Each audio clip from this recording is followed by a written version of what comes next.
beaucoup impressionné ce rapport qu'on m'a donné sur l'islamisme. Croyez-moi, l'islamisme, notamment les frères musulmans, sont en train de s'infiltrer partout où ils le peuvent. Dans les associations culturelles, sociales, sportives. Donc le sport, l'école, la politique. La politique, vous verrez. Vous verrez, j'inciterai les préfets. J'inciterai les préfets à être très vigilants, notamment sur les listes municipales.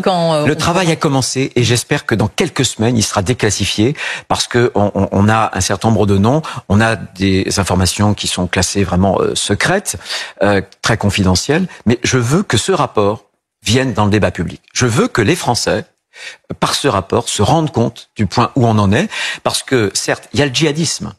Un djihadisme violent, le terrorisme. Il y a eu le séparatisme qui prétend faire des petites contre-sociétés au grand jour.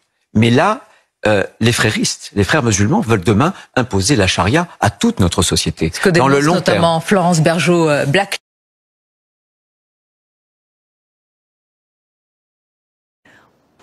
Voici la dernière image d'Abou Bakar, juste avant sa prière du vendredi matin.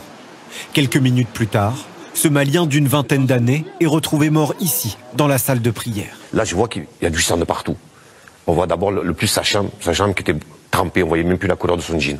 Mort après avoir reçu près de 50 coups de couteau.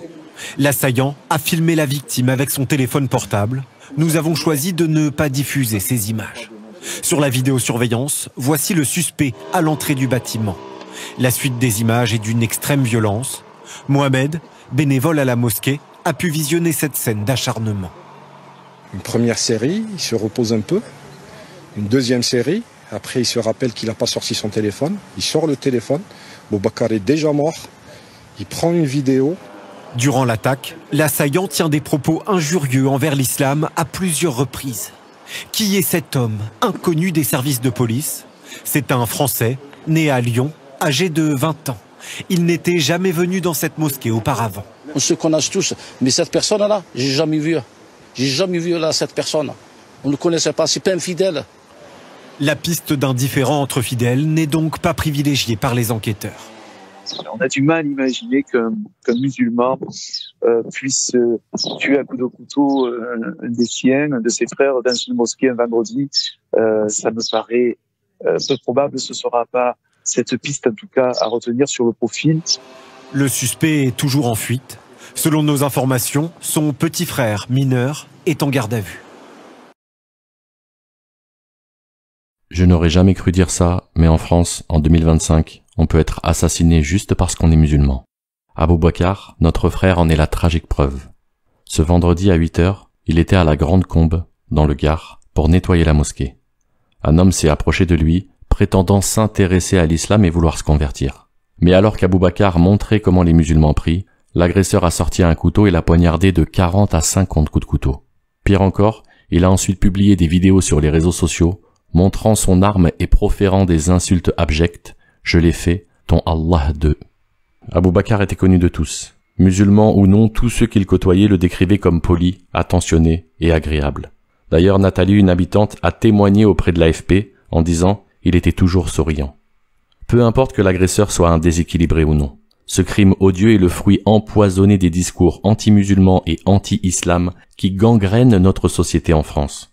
Cette haine déversée sans relâche par certains politiques en quête de voix, par des médias avides de clics, et même par des apostats en quête de reconnaissance ne sont pas sans conséquences. Ils sèment la peur et attisent la violence. Alors certains me diront qu'ils sont en droit de critiquer l'islam. Oui, la critique des religions est un droit en France. Mais comment fermer les yeux quand cette liberté est détournée pour propager des discours haineux qui stigmatisent, déshumanisent et tuent à présent? Comment ne pas voir que la ligne rouge entre critique acceptable et discours haineux est désormais évidente? Et c'est Abou Bakar qui malheureusement en a fait les frais, et cela au prix de sa vie. Et quand je lis les commentaires de certaines personnes, je me demande si la haine ne les a pas déjà rendus aveugles, au point de perdre toute forme d'humanisme. Par amour fraternel pour notre frère Abou Bakar qui est mort en pensant partager sa foi avec un non-musulman, nous avons organisé la construction d'un puits. Je suis persuadé qu'Abou Bakar aurait été fier de savoir que son décès sera l'occasion d'aider les plus démunis en Afrique. La communauté musulmane de France a le cœur lourd. Et en vérité, on n'attend rien de ceux qui nous haïssent. Mais il serait bien que cette tragédie resserre nos liens, ravive notre fraternité et nous rende plus forts ensemble. Musulmans, musulmanes, soyez prudents en France en 2025, parce qu'il faut désormais le dire, être musulman et rien d'autre peut vous coûter la vie. Nous demandons à Allah Azza wa Jal, par ses noms parfaits, de faire miséricorde à notre frère Abu Bakr et de lui offrir son paradis.